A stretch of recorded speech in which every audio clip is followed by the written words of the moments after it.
नमस्कार दोस्तों, आज मैं आपको सुनाऊंगा वह एक गरीबी। एक गरीब लड़के ने ऐसा क्या कह दिया कि एक अमीर आदमी भी सोचने पर मजबूर हो गया।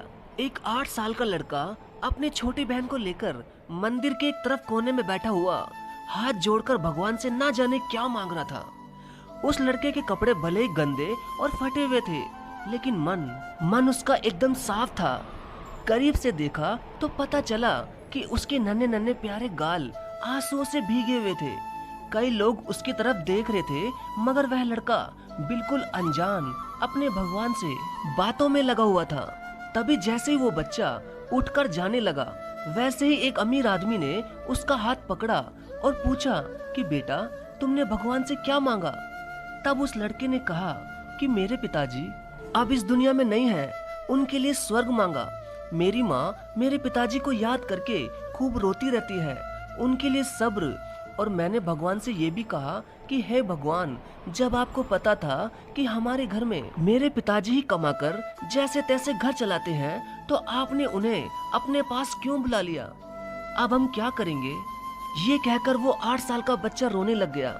तब उस आदमी ने पूछा कि बेटा, क्या तुम स्कूल जाते हो? तो उसने कहा कि हाँ साहब, मैं रोज सुबह जल्दी ही स्कूल चले जाता हूँ। तो वो आदमी पूछता है कि तुम कौन सी क्लास में पढ़ते हो? तो उस बच्चे ने कहा कि अरे साहब, मैं कोई स्कूल में पढ़ने थोड़ी जाता हूँ, मैं तो रोज सुबह वहाँ चने बेचने जाता हूँ। मेरी माँ मुझे रोज चने पैक करके दे देती है, वही पैकेट मैं रोज स्कूल जाकर बेचता हूँ। और स्कूल में कई बच्चे मुझसे चने खरीदते हैं। बस हमारा यही तो काम है साहब, और इसी काम से ही हमारे घर का गुजारा चलता है। ये सुनकर उस आदमी को भी बहुत बुरा लगा। तब उस आदमी ने उस गरीब बच्चे से पूछ ही लिया कि बेटा, क्या तुम्हारा कोई रिश्तेदार नहीं है? तो 8 साल के उस लड़के ने कहा कि पता नहीं साहब, लेकिन माँ तो ये कहती है कि गरीब का कोई भी रिश्तेदार नहीं होता। तब वो आदमी बोला कि तुम्हारी माँ एकदम सच कहती है। इस बात पर बच्चा बोला कि नहीं साहब, मेरी माँ रोज ही झूठ बोलती है। तो वो अमीर आदमी चौंक गया और बोला कि कैसे? तो वह बालक बोला कि रोज खाना खाते वक्त माँ बस हमें देखती रहती है, और जब मैं बोलता हूँ कि माँ तुम भी खाना खाओ ना, तो पता है मेरी माँ क्या बोलती है कि बेटा, मैंने तो कब का ही खाना खा लिया।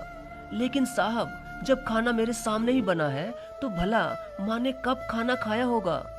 अब ये सब सुनकर उस बच्चे के साथ साथ उस अमीर आदमी की भी आंखों में आंसू आ गए।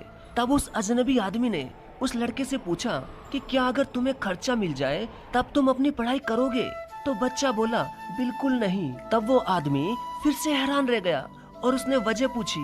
तब उस बच्चे ने कहा कि साहब, मैं अब पढ़ाई नहीं कर सकता, क्योंकि पिताजी के गुजरने के बाद अब मुझे ही कमाना होगा। मैं अपनी माँ को बाहर काम करने नहीं भेज सकता, क्योंकि अगर मेरे होते हुए मेरी माँ को काम करना पड़ा तो फिर मेरा पढ़ने लिखने का भी कोई फायदा नहीं। और अगर अब पढ़ना लिखना ही होगा तो मैं अपनी छोटी बहन को पढ़ाऊंगा। तभी उस आदमी ने 500 के कुछ नोट उस लड़के को दे दिए, लेकिन उस लड़के ने वो पैसे लेने से साफ इनकार कर दिया और कहा कि साहब, आज आप मुझे पैसे दे देंगे, लेकिन कल तो मुझे कमा कर ही खाना होगा ना, तो मैं अपनी आदत क्यों खराब करूं? आप ऐसा कीजिए साहब, मंदिर के बाहर कुछ गरीब लोग जो बहुत ही लाचार हैं, ये पैसे आप उन्हें दे दीजिए, आपका भला होगा। जिन्हें आपके पैसे की सख्त जरूरत है, उन्हें ये पैसे दीजिए साहब। ये कहकर वो लड़का अपनी छोटी बहन को लेकर वहाँ से चला गया, लेकिन उस अमीर आदमी को एक सबक दे गया। वो अमीर आदमी वहाँ खड़ा खड़ा ये सोच रहा था कि इतना छोटा सा लड़का कितना समझदार है, और आज वो मुझे ये भी सिखा गया कि सहायता सिर्फ जरूरतमंद लोगों की करनी चाहिए। और वो बच्चा अपनी माँ से भी कितना प्यार करता है। मैंने उसे पढ़ाई का खर्चा भी देने को कहा, मगर उसने अपनी माँ के लिए अपनी पढ़ाई भी ठुकरा दी, और वो मेरे दिए हुए पैसे भी ठुकरा कर चला गया। तो दोस्तों, क्या उस छोटे से लड़के ने अपनी माँ के लिए पढ़ाई को ठुकरा कर सही किया या गलत? और क्या उस लड़के को उस अमीर आदमी के पैसे लेने चाहिए थे या नहीं? प्लीज कमेंट में जरूर बताइएगा। आपका धन्यवाद।